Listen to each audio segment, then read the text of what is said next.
Few things in life are as certain as death, yet even though it's inevitable, it almost always arrives as a surprise. What many people don't realize is that there are subtle signs that precede its arrival, often overlooked or misinterpreted. Edgar Cayce, known for his intuitive readings and profound insight into life and the hereafter, left clear indications about subtle changes that can occur days, weeks, or even months before the end. These aren't frightening predictions, but rather sensitive perceptions of the body and mind, silent signals that something is transforming. Understanding these signs isn't a cause for fear, but for preparation.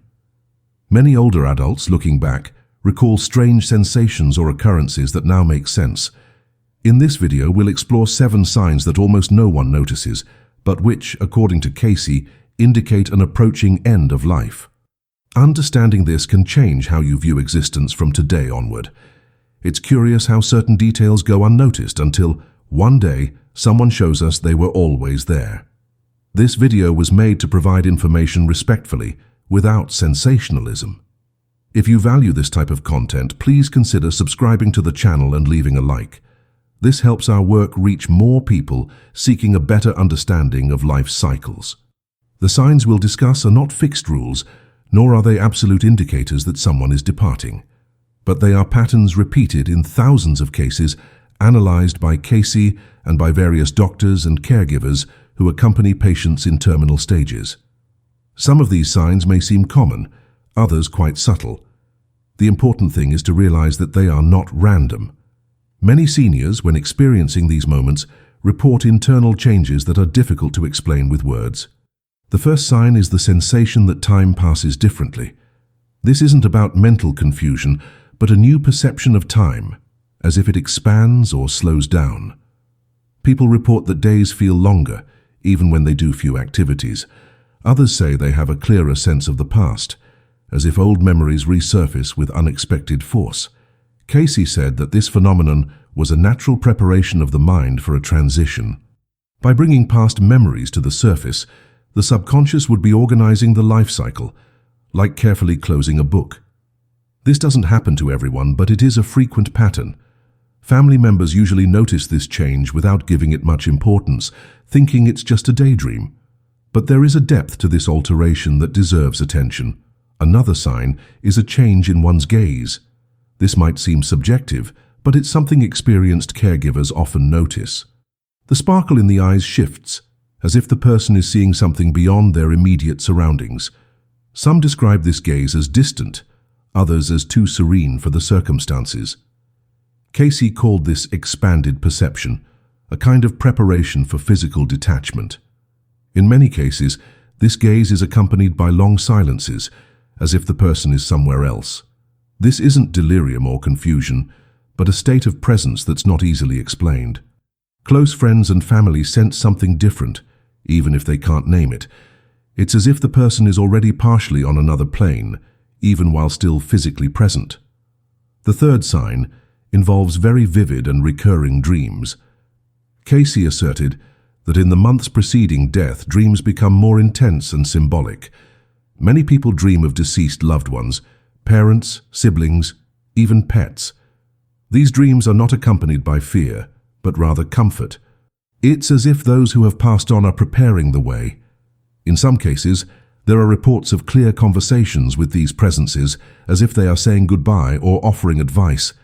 These dreams leave a strange feeling, sometimes sweet, sometimes unsettling. But they are almost always remembered with clarity. Some say that after these dreams, the person changes, becoming calmer or more introspective. According to Cayce, this is no coincidence, but a direct sign of what is to come. The fourth sign is an unexpected peace, even in the face of difficult diagnoses. Some people, upon learning they are ill, react with a serenity that surprises even their doctors.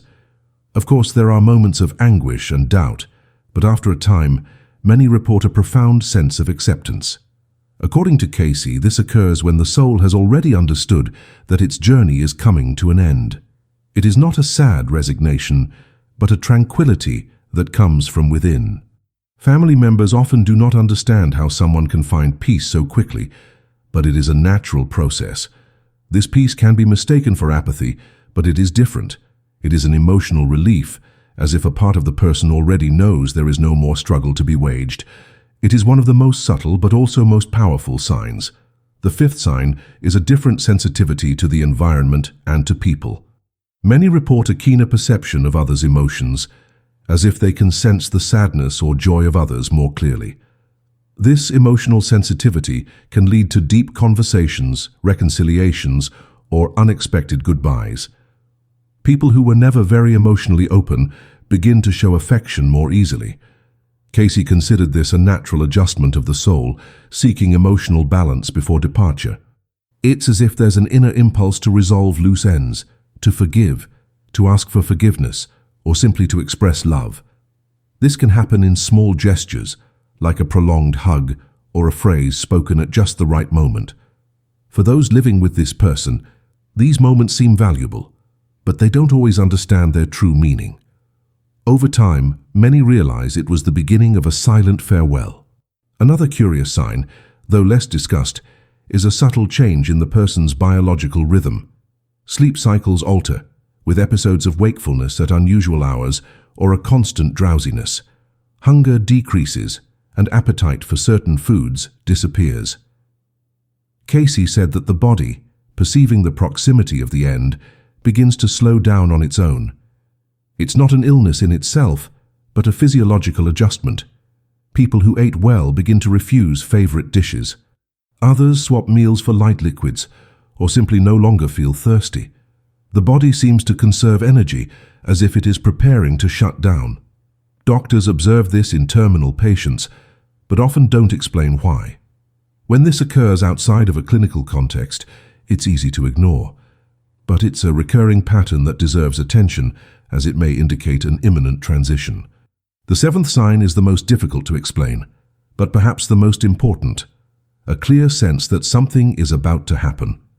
Cayce spoke of an inner consciousness that expands days before death, even if the person isn't ill or hospitalized. It's common to hear remarks like, "I feel my time is running out," or "I think I'll be leaving soon." These phrases don't arise by chance. They are spoken with serenity, without despair. Close friends and family usually react with denial, trying to brush the subject aside, but often these warnings are confirmed. The person's intuition strengthens, and they seem to perceive something beyond what the eyes can see. This feeling can be accompanied by spontaneous goodbyes, gestures of gratitude, or a sudden urge to resolve old matters. To the listener, it might seem like mere melancholy, but in truth, it's a silent sign of an expanded consciousness. When we analyze these 7 signs together, what emerges is not a frightening prediction, but a sensitive portrait of life's end. They don't appear in an exact order, nor do all of them occur in the same way. But in many accounts studied over the decades, these manifestations repeat frequently. Edgar Cayce's insights do not replace medical observation, but complement it with a dimension that is often overlooked: the inner wisdom of the human being facing their own mortality. By understanding these signs, we can better support those going through this process. We also begin to reflect on our own lives, choices, and priorities. Talking about death, naturally, doesn't hasten the end. It merely makes us more aware. And for many, this is liberating. Knowing that there's an intelligence behind this process brings calm and meaning even to the most difficult moments. It's important to remember that no one is ever entirely ready to pass on, but some seem more aware of it than others. When these signs appear, we shouldn't panic. The ideal is to observe with respect, listen attentively, and offer your presence. Many family members regret not having noticed these indications while there was still time. They say if they had known, they would have spoken words they held back, offered hugs they withheld, or simply stayed closer. Cayce spoke of the importance of loving listening at this time. When someone says they feel they are going to leave, perhaps the best response isn't, "Don't say that," but rather, "I am here with you." Awareness of death is not a sign of weakness, but of depth. And when it is acknowledged, it opens space for a rare kind of human connection, where words are no longer as necessary. Sometimes the greatest sign that someone is nearing the end is how they begin to value silence. There's a shift in the rhythm of their speech, in the pauses between sentences, in their gaze that lingers for longer. Silence starts to say more than 1,000 words. This can be misinterpreted as sadness or loneliness, but often it's a sign that the person is undergoing a process of introspection. Cayce said that silence was a portal between worlds, a place where the soul prepares for something only it can comprehend. When we perceive this silence, it's worth accompanying it unhurriedly, without trying to fill it with distractions. Just be there, present. Many of the most significant end-of-life experiences occur in this space where words no longer reach. And it is in this space, according to Cayce, that the soul begins its true journey. Many healthcare professionals acknowledge that there's something beyond scientific explanation when they care for terminally ill patients. Although they may not use Cayce's terms, attentive doctors and nurses do notice these transformations.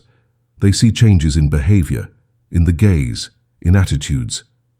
It's not uncommon for patients who were unconscious to awaken for a few minutes just to say goodbye. Others speak the names of loved ones who have already passed quite naturally, as if they were present. These moments are brief, but deeply moving. Science may not yet explain everything, and perhaps it doesn't need to. The most important thing is that these experiences are real for those who live them. When taken seriously, they have the power to change how we relate to the dying process. Instead of denying or avoiding the topic, we can learn to accompany it with greater respect, allowing the person to live this stage with dignity and truth. Another essential point that Cayce always emphasized is that death is not the end. For him, the soul merely changes its state, following a path of continuity and evolution. This view doesn't demand blind faith, but invites reflection. Even those who don't share this perspective can recognize that how we deal with the end of life directly influences our quality of life in the present. When we deny death, we tend to neglect the present. When we accept it as part of the cycle, we gain clarity about what truly matters. The signs preceding departure are not messages of despair but of reconnection. They remind us that there is still time to love, to forgive, to give thanks. And if we pay attention to these moments, we can transform the final days into a time of full presence. For those who are leaving, this brings peace. For those who remain, it brings meaningful memories and less regret. Most people aren't prepared to hear about these signs. It's understandable. We live in a culture that avoids the topic of death, that tries to maintain the illusion of eternal youth. But there is wisdom in recognizing finitude. Aging teaches us this gradually. In time, we realize that some pains aren't just of the body, but of the soul. That certain absences don't pass, they merely change form, and that there's a silent language between those who depart and those who remain, perceptible only to those who allow themselves to listen. Cayce said that the soul speaks through these small changes, and when we are attentive, we can hear. It might be a look, a gesture, a short phrase, nothing grand. But simply being truly present is enough to understand. When we embrace this process naturally, fear loses its grip, and in its place comes genuine care and listening. What this knowledge offers us is not control, but understanding. It's not about predicting death with precision, but about recognizing that it gives warnings, however subtle. These warnings are disguised gifts. They allow us to prepare farewells, strengthen bonds, and speak words instead of swallowing them. Sometimes all someone needs is to know they were heard, that their presence was valued, that their story was respected. Cayce valued this above any technique: deep listening. Often, someone who is about to leave doesn't want advice or promises or complicated prayers. They just want sincere companionship, someone to hold their hand and accept the moment as it is. If we have the courage to be present without trying to correct or flee, we can witness one of the most intense and authentic human experiences that exist, the conscious crossing of a soul. It's curious how, despite so many advancements, we are still so unprepared to deal with this moment. Families often feel lost, unsure of what to do or say. Doctors try to prolong life as much as possible, but there isn't always room to discuss what the person truly wants. Cayce reminds us that the most important thing isn't always to live longer, but to live meaningfully until the end. When we notice the signs and pay attention to what the person feels, we create space for them to express themselves truthfully. This might include old memories, simple requests, or just the desire to hear a favorite song. These are small moments, but they gain immense value when viewed with sensitivity. Care isn't just about medicine and words, but also about listening, the time offered, and silent respect. This can completely change the experience of departing. Even if you've never gone through a situation like this, knowing these signs makes a difference. They help to shift our perspective, not just about the end of life, but about how we live our lives. When we understand that there's a natural wisdom guiding this process, we gain more serenity, not to rush anything, nor to predict someone's end, but to be present when it's needed. Sometimes what scares us most isn't death itself, but the feeling of not having done enough. When we are attentive, we can avoid that regret. We can say what needs to be said, listen calmly, and respect the other person's timing. True presence has a power that cannot be explained by logic. Cayce showed us that, even in the face of the end, it is still possible to care, to love, and to learn. And that can be one of life's greatest lessons. Throughout life, we accumulate so many experiences, relationships, doubts, and certainties that when the time comes to depart, the body may weaken, but the soul remains attentive. Often, it is in the final days that gestures of wisdom emerge that we never imagined. An unexpected piece of advice, a whispered thank you, a heartfelt apology. Cayce said that the end of life is like a sunset. Though brief, it can be profoundly beautiful if we are willing to look. When we notice the signs and embrace them naturally, we help those who are leaving feel less alone. It's not easy. It requires courage, patience, and presence. But it is also a rare privilege to accompany this moment with awareness. It's not about doing everything perfectly, but about truly being there. Shared silence can be more powerful than any words, and it is in that space that many stories conclude with dignity. For those who are far from facing this stage, the signs described by Cayce still offer value. They invite us to reflect on how we are living now. Are we telling people how we feel about them? Are we resolving old grievances or waiting for time to heal them on its own? When we see death not as an enemy, but as a part of life, we begin to value the present more. Small kindnesses become important, simple conversations become deeper, and we understand that often we don't need grand gestures to make a difference. Just listening, touching, looking attentively. The recognition of these signs, however subtle, transforms us.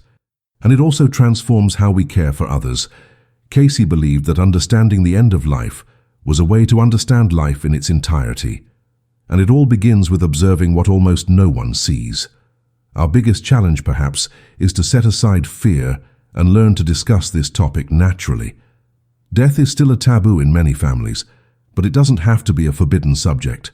When we can talk about it with serenity, we create space for more honest relationships. We are not accustomed to asking someone what they desire for their final days, or to listening without interrupting when someone tries to express their feelings about leaving. But when we do this, we create stronger and truer connections.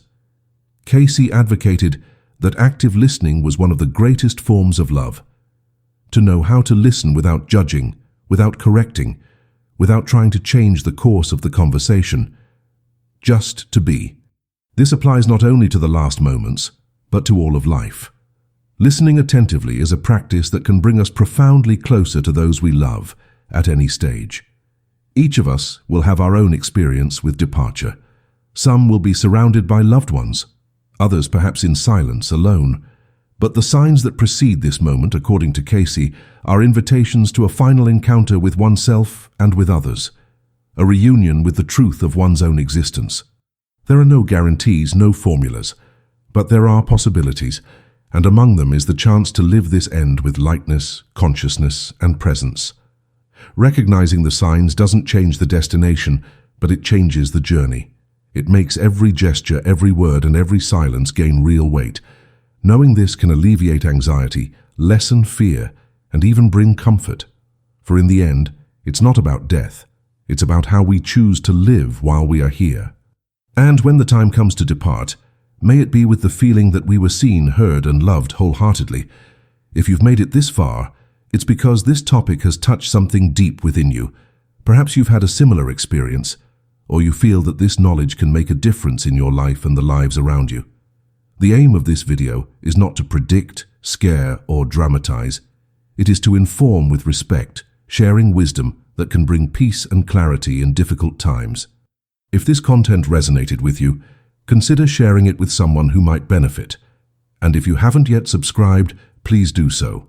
Here, we address important topics with humanity and depth, always thinking of those who seek meaning, care, and connection. By spreading this knowledge, you help others see with greater awareness something we will all face one day. May each sign be an opportunity for presence, and may each presence be a gesture of true love.